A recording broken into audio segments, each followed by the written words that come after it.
Harrington hair here. This will be a short vlog as it's been a busy couple days. I went to the ER, picked up an extra shift at work, and while I was helping clean out my grandma's garage, I was rewarded with her small Furby collection. These guys were stuck in a box for over a decade, and I was able to bring one of them back to life and put them in working order. I don't know why people find these things creepy. They're awesome. They look like little cryptids. I'm also looking to customize one or two of them. There may be even a long Furby in the future.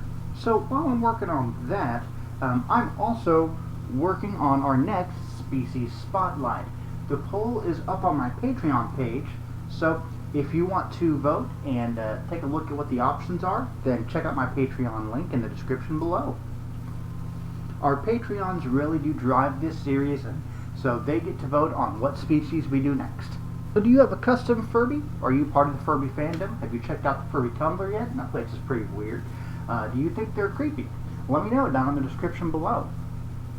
Also, check out the Patreon so that you can have early access to videos, as well as the ability to vote on what species we cover next in the spotlight. And that's a big thanks to my patrons, Sasha, Fennec, and Sobuhazi. You guys are amazing. Thank you so much for supporting my content. I really do appreciate it.